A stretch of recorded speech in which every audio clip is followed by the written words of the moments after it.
नमस्ते दोस्तों, मैं आपका दोस्त अमित। आप सबका मेरे YouTube चैनल में बहुत बहुत स्वागत है। आज हम बात करेंगे मेडिकल स्टोर अगर आपको शुरू करना है और वो भी रेसिडेंशियल एरिया में, तो किस प्रकार आप शुरू कर सकते हो, उसको ग्रो कर सकते हैं।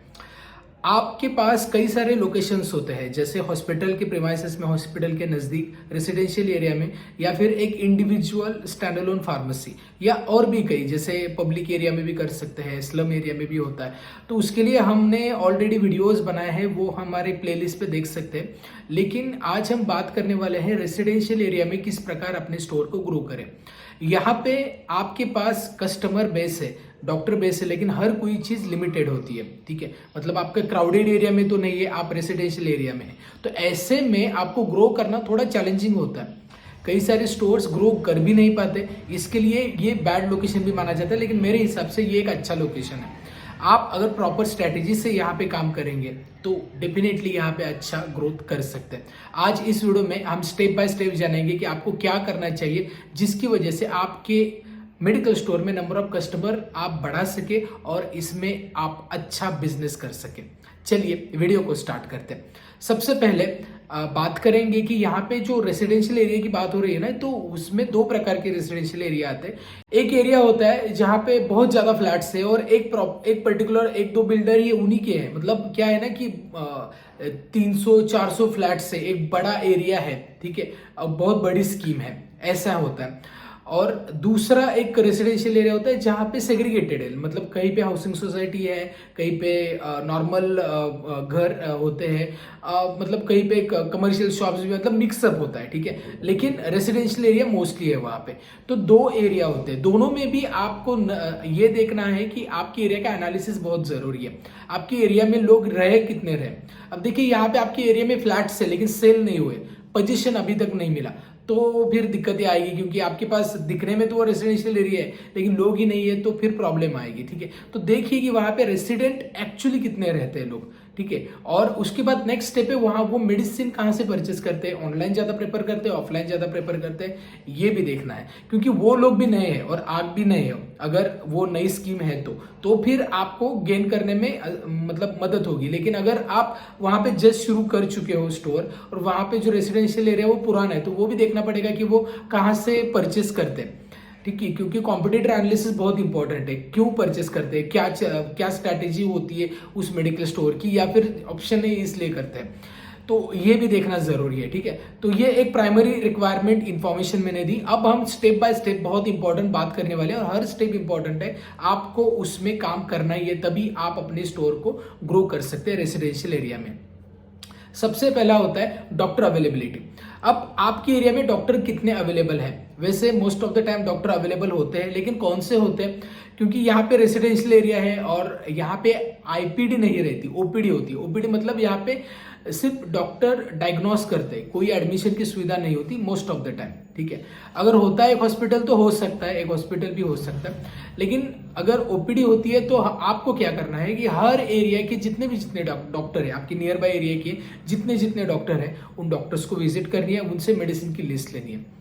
चाहे वो होम्योपैथिक हो, आयुर्वेदिक हो, चाहे वो जनरल प्रैक्टिशनर हो, ठीक है, फिजिशियन हो, कोई भी। ठीक है, आप उसके अनुसार उनकी मेडिसिन लिस्ट लीजिए, वो अवेलेबल कीजिए। दूसरी चीज़ है, अगर आपके एरिया में आईपीडी हॉस्पिटल है, चाहे वो नज़दीक हो या दूर हो, कहीं ना कहीं पे तो लोग जाते ही होंगे। ठीक है, एडमिशन की सुविधाएं जहाँ पे हो, जो डिमांडेड है, वहाँ पे भी विजिट करनी है, वहां से भी रिक्वायरमेंट लेके आनी है, क्योंकि आपके एरिया के लोग अगर वहां पे जाते हैं तो रिक्वायर्ड मेडिसिन अगर आपके पास होंगे तो आप इसे परचेस करेंगे। या फिर और एक है कि आपके एरिया में अगर डॉक्टर है लेकिन वो रिक्वायर्ड, मतलब क्वालिफिकेशन जो चाहिए वो नहीं है। फॉर एग्जाम्पल डर्मेटोलॉजिस्ट की जरूरत होती है, रेसिडेंशियल एरिया में होते हैं पेशेंट, लेकिन आपके एरिया में है नहीं, तो आप क्या कर सकते हैं, फार्मा क्लिनिक भी शुरू कर सकते हैं। आपका फार्मेसी उसमें ही एक क्लिनिक भी शुरू करे एरिया में और उस प्रकार ग्रो करे। अब फार्मा क्लिनिक कैसे शुरू कर सकते हैं, इसके लिए ऑलरेडी वीडियो बनाए, ऊपर आई बटन पे लिंक प्रोवाइड की गई है, वो वीडियो देखिए। अब ये पहला पॉइंट है डॉक्टर अवेलेबिलिटी एंड कनेक्शन, बहुत इंपॉर्टेंट है, क्योंकि आपके एरिया में कस्टमर तो आएंगे लेकिन डॉक्टर का जो कन्वर्जन होता है उसके बाद जो कस्टमर आते हैं और उससे प्रिस्क्रिप्शन जो मिलता है उसकी वैल्यू ज़्यादा होती है, तो उसको आपको निग्लेक्ट नहीं करना है। दूसरी चीज़ है आपको अवेलेबिलिटी रखनी है। अब जो रेसिडेंशियल एरिया है वहाँ पे क्या चलते हैं ज़्यादा, एक तो मेडिसिन तो डेफिनेटली चलते हैं, साथ में एफएमसीजी प्रोडक्ट ज़्यादा चलते हैं। तो एफएमसीजी की जो रनिंग है, फास्ट रनिंग जो रेंज है वो रखनी है। जो कंपनीज है, HUL हो, PNG हो, या फिर गोदरेज कंपनी हो, इमामी हो, इन कंपनीज के ब्रांड्स आपको रखने हैं। आयुर्वेदिक में जैसे बैद्यनाथ हो, सांडू हो, ओके, पतंजलि हो, इसके प्रोडक्ट जो भी रनिंग है वो आपको रखने हैं, ठीक है। इसके साथ आपके एरिया में स्कूल्स भी बहुत बार क्या होता है, स्कूल भी अटैच रहते हैं और छोटे बच्चे भी रहते हैं या बड़े भी रहते हैं, तो वहाँ पे स्टेशनरी का भी स्टोर चल सकता है। तो आप जनरल स्टोर अगर कर पाए तो भी अच्छा है, तो आप स्टेशनरी भी रख पाएंगे। And the last one, pedigree भी आप रख सकते हैं, जो वेटरनरी रिलेटेड प्रोडक्ट है, क्योंकि पेट्स बहुत लोग रखते हैं।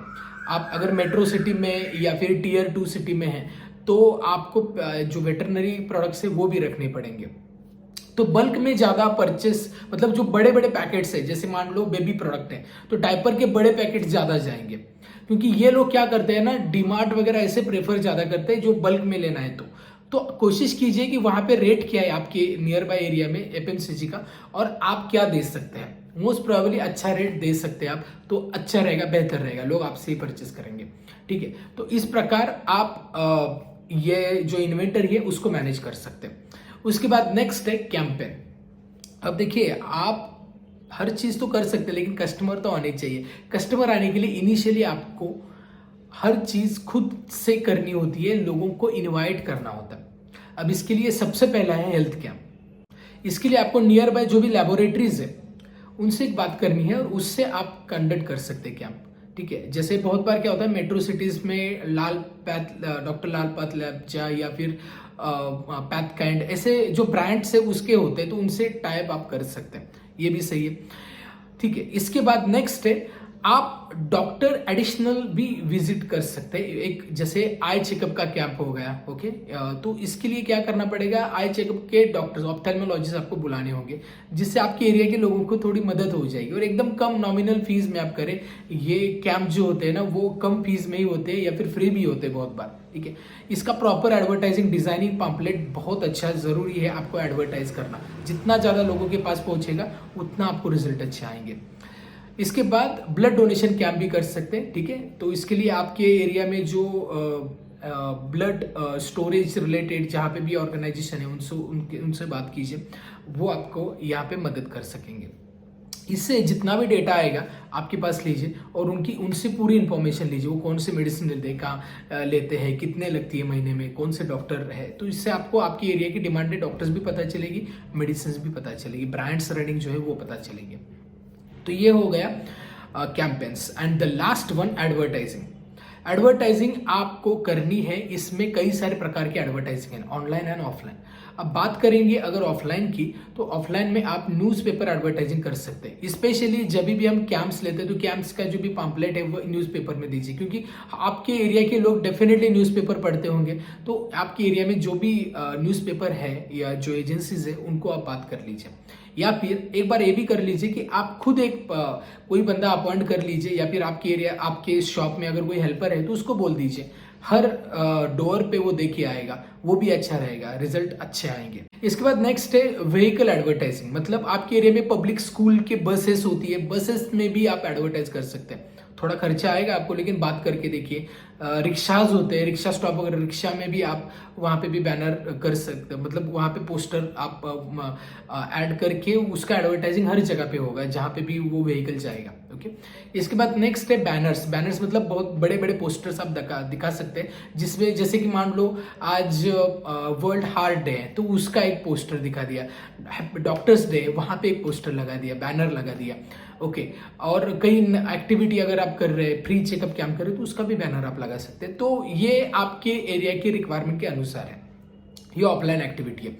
ऑनलाइन अगर करना चाहे तो सोशल मीडिया प्रकार आप कैंपेन्स कर सकते हैं, आप अपने मेडिकल स्टोर के एडवर्टाइज कर सकते हैं। यहाँ पे क्या होता है ना, आपको एरिया सिलेक्ट करना होता है, तो आपके नज़दीक का ही एरिया सिलेक्ट करके उसमें एडवर्टाइज कर सकते हैं, स्पेसिफिक एडवर्टाइज।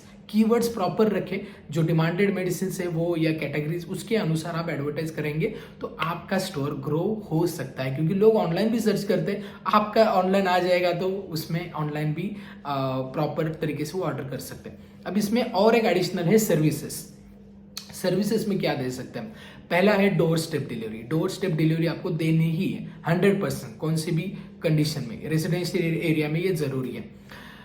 एंड नेक्स्ट है एप्लीकेशन, जहां पे लोग अपने आप मोबाइल पे आपके स्टोर को ऑर्डर दे सकते हैं, जिससे आपको पता भी चलेगी, आप वहाँ उनको कहीं पे भी जाने की जरूरत नहीं है। अब इसके लिए एक तो आप खुद एप्लीकेशन बना सकते हैं, या फिर कई इन्वेंटरी सॉफ्टवेयर्स आते हैं जैसे ईविटल RX है, वो आपको सॉफ्टवेयर भी देता है जो अपने कस्टमर के लिए होता है, ठीक है। तो उसकी जानकारी चाहिए उस सॉफ्टवेयर की, तो यहाँ पे वीडियो की लिंक है, वो भी देख सकते हैं, ओके। तो इस प्रकार आप अपने स्टोर को ग्रो कर सकते हैं। ये सारे ऑथेंटिक वे मैंने बताए, आपके एरिया में जो भी एप्लीकेबल है आप वो कर सकते हैं, आपके प्लानिंग के अनुसार, डिमांड के अनुसार, ठीक है। लेकिन अगर आपको अपने स्टोर को ग्रो करना है, शुरू करना है, और आप उसके लिए डेडिकेटेड इंफॉर्मेशन चाहते हैं, तो आप ज्वाइन कर सकते हैं हमारा 9-day workshop on retail pharmacy business management, जहां पे हम एकदम स्क्रैच से बताते हैं कि मेडिकल स्टोर होते क्या है, कैसे आप लोकेशन ढूंढ सकते हैं, ड्रग लाइसेंस कैसे बनता है, देन आप कहाँ से मेडिसिन परचेस करें, profit margin, expiry management, then business expansion, okay, product को, मेडिसिन को अरेंज कैसे किया जाए, और साथ में मेडिसिन की लिस्ट भी आपको फ्री में मिलती है जो नए मेडिकल स्टोर के लिए जरूरी प्रोडक्ट्स हैं, ठीक है। तो इसके लिए आपको यहाँ पे कॉल करना है, या फिर डिस्क्रिप्शन में मैंने इसकी डिटेल दी है, वो भी आप चेक कर सकते हैं। ये वीडियो कैसा लगा ये मुझे बताइए। वीडियो अच्छा लगता है, कंटेंट अच्छा लगता है, वीडियो को लाइक करें, चैनल को अभी सब्सक्राइब नहीं किया है सब्सक्राइब करें, और इस वीडियो को कई सारे अपने फ्रेंड्स तक, अपने कलीग्स तक, अपने नेटवर्क में पहुंचाइए, ठीक है, सो दैट उनको भी इंफॉर्मेशन हो जाए। इस वीडियो में इतना ही, मिलते हैं नेक्स्ट वीडियो में, तब तक बी हेल्दी बी हैप्पी।